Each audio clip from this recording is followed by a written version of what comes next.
Elle sera Lucrèce Borgia de Victor Hugo à la Grande Halle de la Villette du 30 novembre au 3 décembre prochain. Vous l'avez découverte dans 37 le matin, mais désormais, ce sont les planches qu'elle brûle dans cette pièce mise en scène par David Bobet. Bonjour Béatrice Dalle. Bonjour. Merci d'être avec nous ce matin sur Europe 1. Est-ce que vous pourriez nous raconter le sujet de cette pièce, le début, l'histoire de cette pièce sans déflorer la fin? Qu'est-ce que je pourrais... Oui, mais vous pensez que ça va donner envie? C'est moi qui le raconte, je raconte tellement mal. Ah, moi je pense que les gens, ils aiment bien les histoires de femmes démoniaques, de monstres. C'est une femme démoniaque qui est une sorte de rédemption parce qu'elle découvre l'amour d'un fils. Enfin, à la fois, elle a plus envie d'une relation incestueuse avec lui. Donc, si vous voulez du stupre, de la luxure, du noir et du sang, il faut venir. Qui est Lucrèce Borgia pour vous, Béatrice Dalle? Qu'est-ce qu'elle représente? Elle représente une femme démoniaque, parce que vous avez l'image beaucoup que Victor Hugo en a donné, quoi. Et il lui a fait porter tous les maux, alors qu'il paraît réellement que c'était son frère Cesare Borgia, qui était le cruel, et elle était une femme de son époque, c'est-à-dire qu'on la marie par intérêt, et on lui fait endosser toutes les choses que lui aurait commis.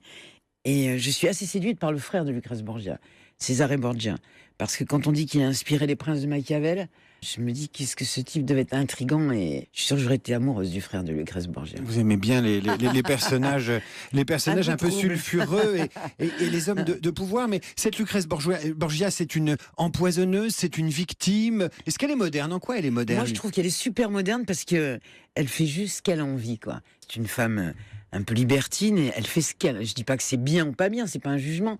C'est juste, elle fait ce qu'elle a envie, quoi. Il y a quelque chose d'abominable dans cette pièce, c'est que la mère sait qu'elle aime son fils, mais le fils ne sait pas qui elle est. Il ne sait qu'elle n'est que Lucrèce Borgia, l'empoisonneuse. C'est abominable comme situation. C'est abominable parce que quand il la rencontre, il sait même pas que c'est Lucrèce Borgia. Et ses amis qui sont témoins de ça lui disent « Mais tu sais qui est cette femme ?» Et il pense juste qu'il a une aventure avec elle, à la limite qu'il s'amuse avec. Mais non, même eux ne savent pas que c'est sa mère. Ouais. Qu'est-ce qui vous permet de vous identifier à Lucrèce Borgia? Écoutez, c'est assez magique parce que d'une seconde à l'autre, je passe dans autre chose, quoi. Et je me dis que le cinéma, ça n'a pas été pour rien finalement, même si ça m'est tombé dessus par hasard, que j'ai pas fait de démarche d'une école ou quelque chose comme ça. Ça n'est pas pour rien, tellement c'est presque magique, quoi. Mais surtout les choses dures, j'ai envie de dire. Moi, une scène de folie, d'hystérie, je bascule très vite dans l'extrême, comme dans ma vie, à moi, quoi. Dans le quotidien, moi, mon quotidien, je préfère dormir si c'est juste pour vivre le quotidien, ça ne m'intéresse pas. Béatrice Dalle, vous dites une scène de folie, d'hystérie, je bascule vite dedans. Ouais. Ça vous arrive certains soirs dans la pièce de vous dire « Où suis-je? Qui suis-je » Quand je dis je bascule, c'est que moi, je bascule vite dans la violence. Des mots, des gestes, C'est pour ça qu'au cinéma, je suis plus à l'aise dans ce genre de rôle. Mais c'est vrai que j'ai pas envie d'incarner les héros de la vie ordinaire, quoi. Béatrice Dalle, c'est votre premier rôle au théâtre. Vous avez fait 60 films. Pourquoi le théâtre arrive maintenant? Qu'est-ce qui fait que c'est maintenant que vous vous sentez bien à brûler les planches? C'est juste David Bobet qui m'a donné envie de le suivre dans cette aventure. C'était pas... Moi, j'aime beaucoup le théâtre, j'y vais. J'aime les grandes héroïnes, j'aime Médée, j'aime les grandes tragédiennes.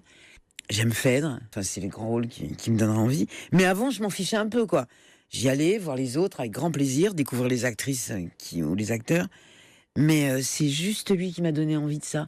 Parce que, vous voyez, je vais souvent au théâtre et je suis très enthousiaste. C'est-à-dire qu'à la fin, je me lève, je crie, même si c'est pas la pièce de ma vie, mais on vient de faire une performance devant moi et ça, je suis super respectueuse de ça et tout le travail. Surtout maintenant que j'en ai fait, je sais tout le travail que ça nécessite.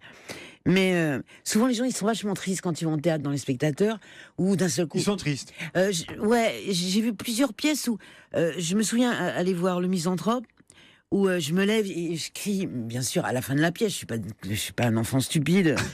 Et les gens, ça les a énervés. Je leur ai dit, j'en ai rien à foutre. Je suis pas en soins palliatifs. Moi, au théâtre, il y a des gens sur scène. Je leur montre que j'ai aimé. Je leur montre que je les remercie pour le spectacle qu'ils viennent de faire pour nous. C'est comme quand je vais dans les musées. Vous savez, dans les musées, souvent, moi, je ris très fort. J'ai une grosse voix, donc faut pas rire, faut...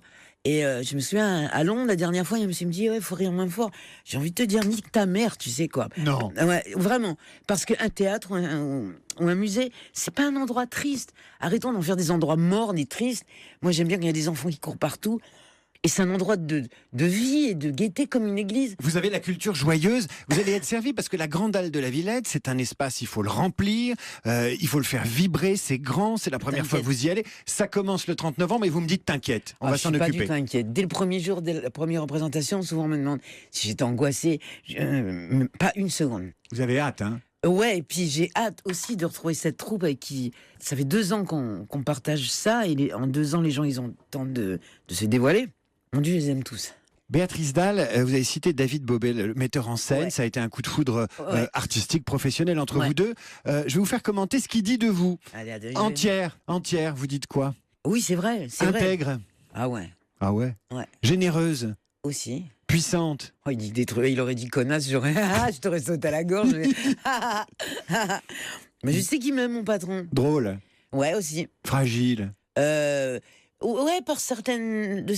Pas tant que ça. C'est ça, pas tant que ça, quand même. Ouais, parce que on se dit, Béatrice Dalle, c'est de la nitroglycérine, on a peur de s'approcher. Non, parce que je suis trop gentille. belle, trop volcanique, en fait, bonne copine. Moi, je suis très gentille. J'aime les gens. Moi, sur un plateau de cinéma ou de théâtre, je m'entends super bien. Je suis le mec qu'il faut inviter. Vous savez, à la fin des mariages, pour mettre l'ambiance, c'est moi.